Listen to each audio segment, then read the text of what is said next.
दिया करते थे, अपने स्वार्थवश हमें भ्रमित कर देते थे कि ऐसा कुछ नहीं लिखा वेदों में, कुछ ऐसा गीता में नहीं लिखा, ऐसा लिखा ऐसा लिखा। जो कबीर जी कहते थे 600 साल पहले प्रभु कहा करते थे, जो ये दास आपको सदग्रंथों में दिखाने जा रहा है, ये इसी ज्ञान को परमेश्वर कबीर जी स्वयं प्रकट होकर जब बनारस में प्रकट हुए थे विक्रमी संवत सन 1455 अर्थात सन 1398 में,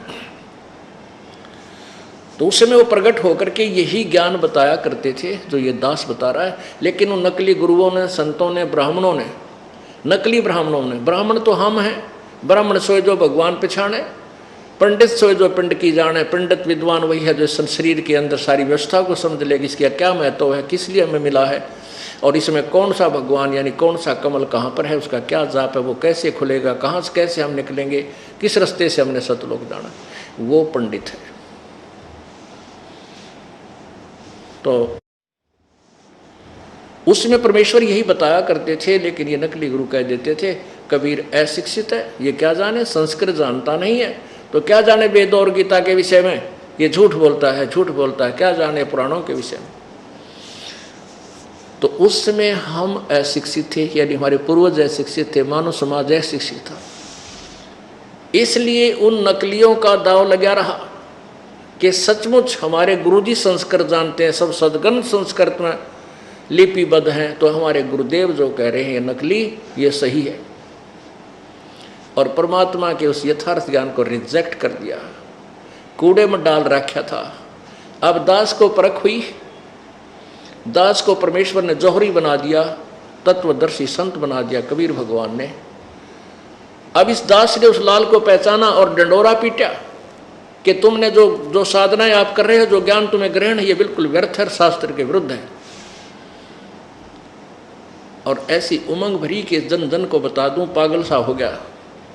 साथी आसपास के घर वाले सभी कहने लगे तो बावड़ा होगा, कबीर को भगवान बतावे, देख किसी अनौनी पुण्यात्मा। ये आज के युग में कमाल की बात है कि कबीर साहब को परमात्मा सिद्ध करना, परमात्मा को ही परमात्मा सिद्ध करना हमारे लिए इतना डिफिकल्ट बना दिया है अज्ञानियों ने, जिनको ज्ञान नहीं था सदग्रंथों का, और अज्ञान से परिपूर्ण कर दिया मानव समाज को। लेकिन कहते हैं कि तारा मंडल बैठ के चांद बड़ाई खावे, उदय हुआ जब सूर्य का स्यों तारों छिप जावे। अब जैसे चारों वेदों के ज्ञान को यथार्थ मानते थे, सर्वश्रेष्ठ मानते थे, लेकिन जो ये मानते थे कि वेदों का ज्ञान सही है, वेदों में जो लिखा वो सत्य है, वो ये तो ठीक बोलते थे कि वेदों में जो लिखा वो सत्य है, और ये कहते थे कि सर्वोपरि ज्ञान है, सर्वश्रेष्ठ ज्ञान है, इससे ऊपर कोई ज्ञान नहीं है। ये वो गलत बोलते थे, और ये उनको खुद उन वेदों के विषय में कुछ भी ज्ञान नहीं था, लेकिन वो इतना अवश्य मानते थे कि वेद ज्ञान सर्वश्रेष्ठ है। अब इन चारों वेदों का ज्ञान श्रेष्ठ तो है, लेकिन सर्वश्रेष्ठ नहीं है। वो पांचवा वेद जो है उसमें वो ज्ञान सर्वश्रेष्ठ है, जिसको तत्व ज्ञान बोलते हैं। तो वो तत्व ज्ञान इंक्लूडिंग इन चार विचारों वेद, इंक्लूडिंग गीता जी, इन सब का, और इंक्लूडिंग 18 पुराण, इन सब का निष्कर्ष, इनकी यथार्थता कि कौन कितने पानी में है, किस भगवान की कितनी अक्षमता है, वो कितना प्रभु है, कितनी शक्ति है, उन सब का निर्णायक ज्ञान उस जो है सवसम वेद अर्थात तत्व ज्ञान में है। जो दास आपको अब सुना रहा है, जो परमेश्वर ने 600 वर्ष पहले स्वयं ही एक तत्वदर्शी संत की भूमिका करके आपको समझाया था। अब जैसे परमात्मा को निराकार मानते हैं, कौन मानते हैं? जिनको परमात्मा का साक्षात्कार नहीं हुआ, जिन्होंने प्रभु को कभी देखा नहीं, जिनका परमात्मा से साक्षात्कार हुआ, जिन्होंने परमात्मा को प्रत्यक्ष देखा, उन्होंने साकार बताया, नर आकार बताया, मनुष्य जैसा बताया।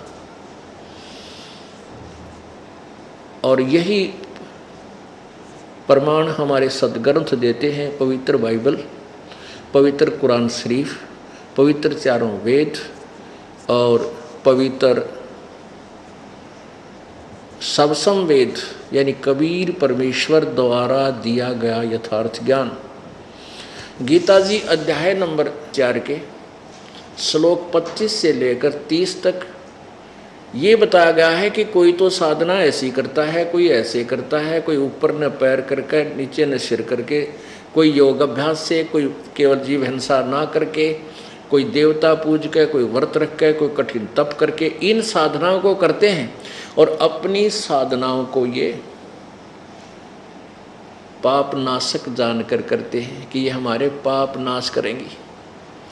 उसके विषय में चौथे अध्याय के ही 32वें श्लोक में कहा है कि इस प्रकार से के बहुत से विस्तार से इस प्रकार के अनुष्ठान, कौन सी साधना ठीक है, उस ब्रह्मणे मुखे माने उस पूर्ण परमात्मा सच्चिदानंद घन परमेश्वर के मुखे माने मुखारविंद से उच्चरित वाणी, उनके द्वारा दिए गए उस तत्व ज्ञान में विद्यमान में विस्तार से कहे गए हैं। फिर चौथे अध्याय के 34वें श्लोक में कहा है कि उस तत्व ज्ञान को जो गीता से अलग है, गीता में जो ज्ञान दिया जा रहा है उनसे भिन्न है वो कोई ज्ञान जो पूर्ण परमात्मा के, क्योंकि गीता ज्ञानदाता कह रहा है कि वो ब्रह्मणे मुखे, वो पूर्ण परमात्मा के मुख्य ज्ञान में सच्चिदानंद घन की वाणी में विस्तार से कहा गया उस तत्व ज्ञान को तू, चौथे अध्याय के 34वें श्लोक में, किसी तत्वदर्शी संत के पास जाकर समझ, तत्वदर्शी संतों के पास जाकर समझ, उनको दंडवत प्रणाम करने से, कपट छोड़कर उनकी सेवा करने से वह तत्वदर्शी संत तुझे उस तत्व ज्ञान का उपदेश करेंगे।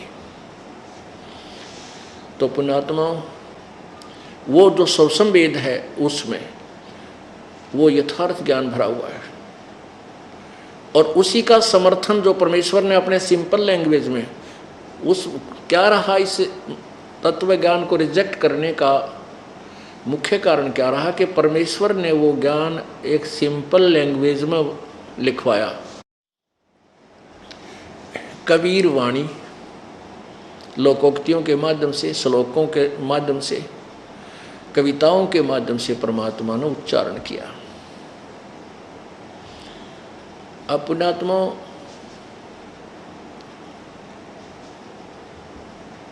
वो परमेश्वर स्वयं आकर के अपने ज्ञान को प्रचार करते हैं और वो सह शरीर आते हैं।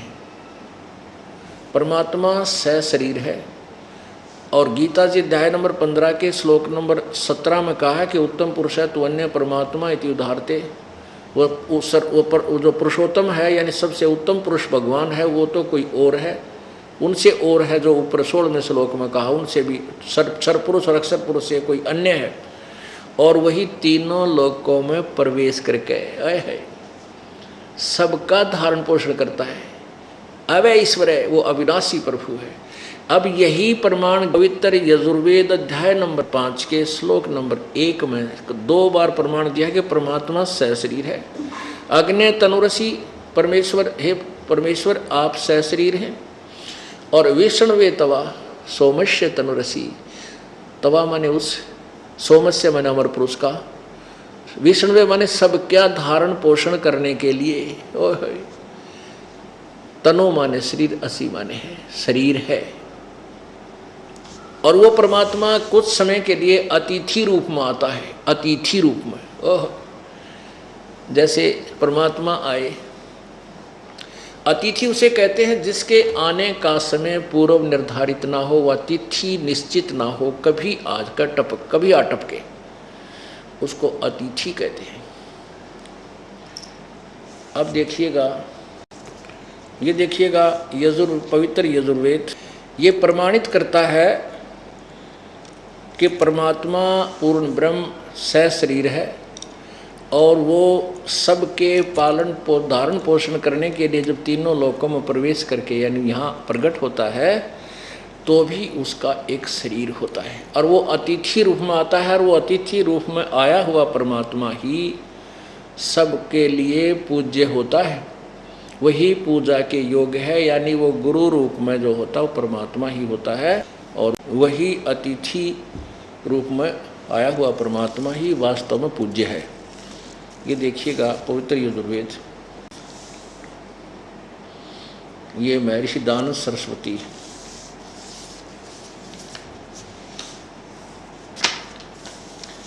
ये देखिएगा महर्षि दानव सरस्वती द्वारा इसका अनुवाद है।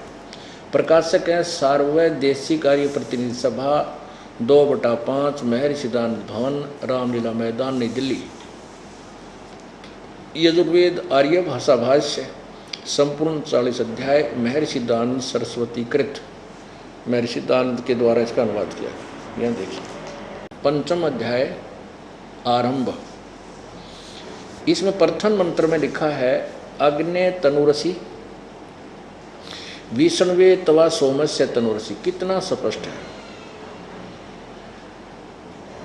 विष्णवे तवा अतिथ्ये राति अतिथमसी, विष्णवे तवा शयनाय तवा सोम भरते, विष्णवे तवा अग्ने तवा राय पोषदे, विष्णवे तवा। अब इसमें स्वामी जी ने अपनी उस अज्ञान सोच को ऊपर रखने के लिए वेदों के ज्ञान का डंगा कर दिया। क्या लिखा है, हे मनुष्यों तुम लोग जैसे मैं जो हवि, अग्नि का अर्थ कर दिया बिजली प्रसिद्ध रूप, अग्नि के तनु शरीर के समान है। अब स्वामी जी तनु माने शरीर लिखते हैं, असी माने है, ठीक हो गया। और अग्नि पर रह गया रोड़ा, अग्नि पर वो छेड़ा रह गया कि अग्नि माने क्या हो सकता है। इसके लिए इन्हीं के करकमलों द्वारा लिखी गई टिप्पणी आपको दिखाते हैं कि अग्नि माने परमेश्वर होता है।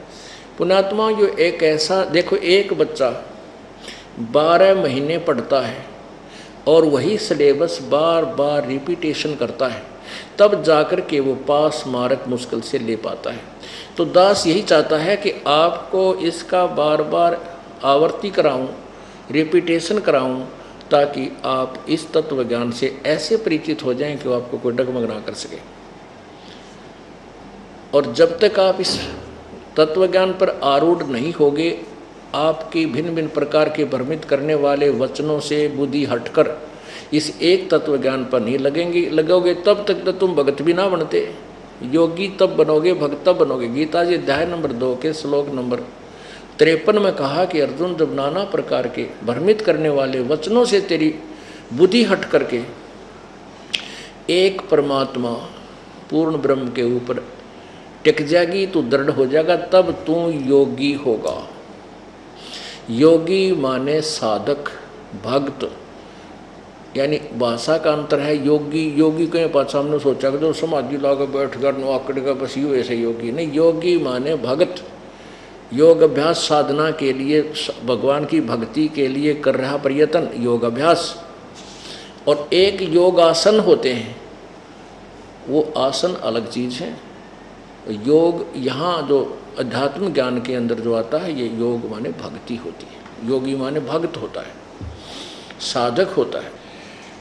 अब पहले ये समस्या हल करनी पड़ेगी कि अग्नि माने परमेश्वर होता है, क्योंकि ये ऐसा जटिल प्रश्न बना दिया इन अज्ञानियों ने कि परमात्मा निराकार है, वो तो दिखता नहीं, उसका केवल प्रकाश दिखाई देता है।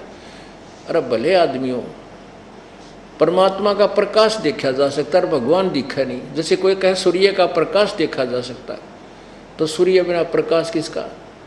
सूर्य निराकार बताया जा रहा है, कहते हो वो तो निराकार है, केवल उसका प्रकाश देखा जा सकता है। अब पुण्यात्माओं, किसी ने, ये तो एक कति अंधे से सुनी हुई अंधे की थ्योरी है, अंधे ही उसके वक्ता हैं। तो परमात्मा बिना प्रकाश किसका देखा है? क्योंकि परमात्मा का केवल प्रकाश देखा जा सकता है। अरे भगवान बिना प्रकाश किसका? क्योंकि डिवाइन लाइट, ट्यूबलाइट देखी जा सकती है, पर ट्यूब निराकार बतावें, तेरा गजब, कैसी थ्योरी है? ट्यूब तो निराकार है, ट्यूब की लाइट देखी, भगवान निराकार बतावें और भगवान का प्रकाश देखा। तो ये थ्योरी बिल्कुल निराधार, वेदों और गीता के विरुद्ध और जिन महापुरुषों ने भगवान को देखा उसके विरुद्ध है। अब सबसे पहले आपके समक्ष ये निर्णय करते हैं कि अग्नि माने क्या होता है। अब जैसे महर्षि दानंद जी ने यहाँ पर अग्नि का अर्थ बिजली, प्रसिद्ध रूप, हे लोगों, जैसे मैं हवि पता नहीं क्या का क्या बना के, और इससे यथार्थ ज्ञान, वेद के ज्ञान को अड़ंगा कर दिया, केवल इसलिए कि उनको कोई परमात्मा का साक्षात्कार नहीं हुआ था और वो भगवान को दंत कथा के आधार पर, सुनी सुनाई लोकवेद के आधार पर निराकार ही कहा करते थे। तो अब वेदों में लिख रखा है भगवान साकार है और तेजों में शरीर युक्त है। तो अब उसने उस दंत कथा को उत्तम और फाइनल मानकर वेदों के ज्ञान को भी घुमा दिया, गलत कर दिया। ये देखिएगा, पवित्र ऋग्वेद ऋषि दानंद जी द्वारा ही इसका 1 से लेकर 6 मंडल तक अनुवाद किया है केवल, बाकी 7 से लेकर 10 तक किसी अन्य अनुवादक ने अनुवाद किया है। तो ये प्रथम मंडल है। प्रथम मंडल ऋषि दानंद जी द्वारा ही अनुवादित है। इसमें इन्होंने ठोक कर कहा है कि जहाँ भी, वैसे तो अग्नि माने आम आदमी बता दे आग, लेकिन अध्यात्म ज्ञान में इस अग्नि का क्या अर्थ बनता है ये स्वयं ही इन्होंने बताया है। ये देखो, ये है ऋग्वेद प्रथम मंडल महर्षि दानंद सरस्वती कृत। ये कहाँ से प्रकाशित है? सार्वदेशिक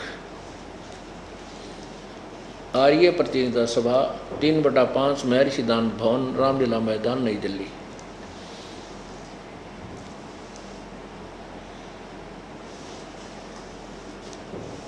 ये यहाँ से प्रकाशित छपा है। ये देखो, इसके प्रथम ऋग्वेद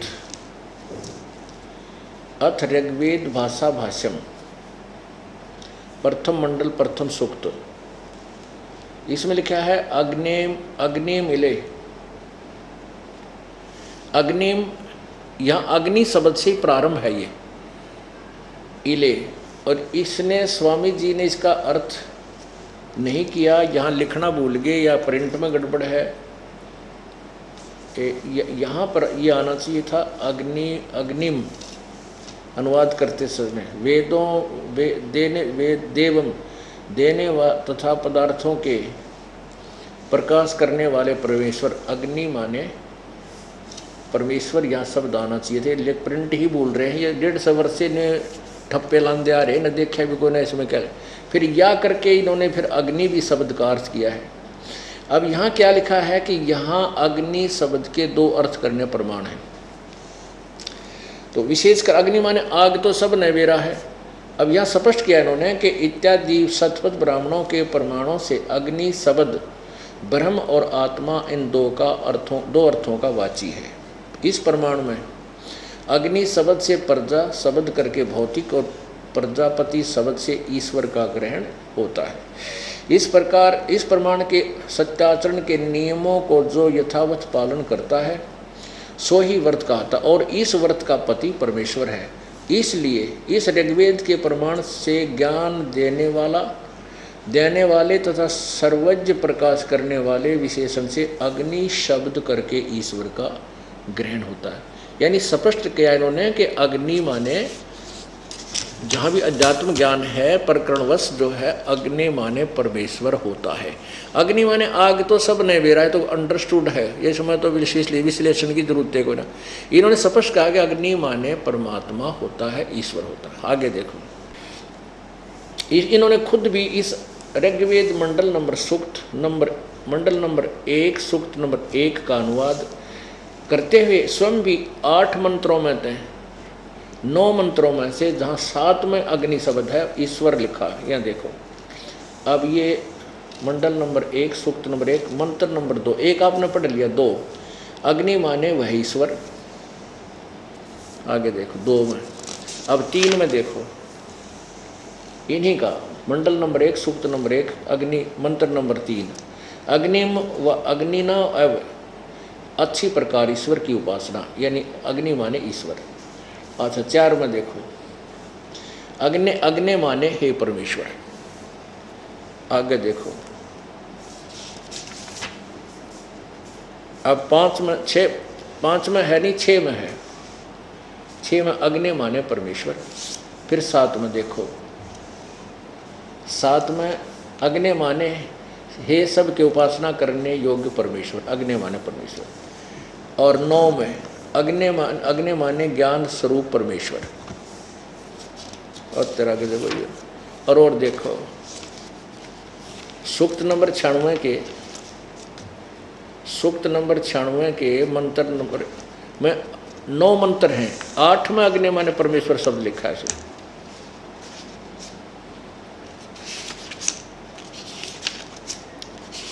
ये देखो, ये है ऋग्वेद मंडल नंबर 9 सूक्त 96 का। ये प्रश्न मंत्र नंबर 1, अग्नि माने परमेश्वर, अग्नि माने परमेश्वर। और अग्नि माने परमेश्वर को 2 में। अब 3 में देखो, ऋग्वेद मंडल नंबर 1 सूक्त नंबर 96 मंत्र नंबर 3। ये देखो, अग्नि माने जगदीश्वर को। अब ये 4 में अग्नि माने जगदीश्वर। ये 5 में अग्नि माने परमेश्वर। 6 में अग्नि माने परमेश्वर को। 7 में अग्नि माने जगदीश्वर को। 8 में नहीं है, फिर 9 में। 8 में अग्नि शब्द ही नहीं है। 9 में अग्नि माने समस्त मंगल प्रकट करने वाले परमेश्वर। अब पुण्यात्माओं, अब यहाँ अग्नि तनुरसी, और यहाँ लिख देता भगवान परमेश्वर से, परमेश्वर शब्द लिख दे, बात खत्म हो जाती। तनु माने शरीर अपने आप लिख रहे हैं स्वामी जी, और असी माने है। इसको तो 6ठी कक्षा का बालक भी समझ जाएगा इस ज्ञान को, क्योंकि भाषा का काम अपने ज्ञान को दूसरे तक पहुंचाना है। चाहे वह संस्कृत है, चाहे अपनी लोकल लैंग्वेज है, चाहे इंग्लिश है, चाहे पंजाबी, बंगाली, किसी भी मराठी, किसी भाषा में हम बोलते, लेकिन ज्ञान ये हो जो सदग्रंथ बताते हैं, तो उस भाषा का योगदान इतना ही है। अब देखिएगा, और देखो प्रमाण का पूरा रूप से देखें। अब और देखिएगा, इन्हीं आर्य समाज के आचार्यों द्वारा अनुवादित और महर्षि दयानंद द्वारा दिए गए दिशा निर्देश के आधार पर साम वेद का अनुवाद जो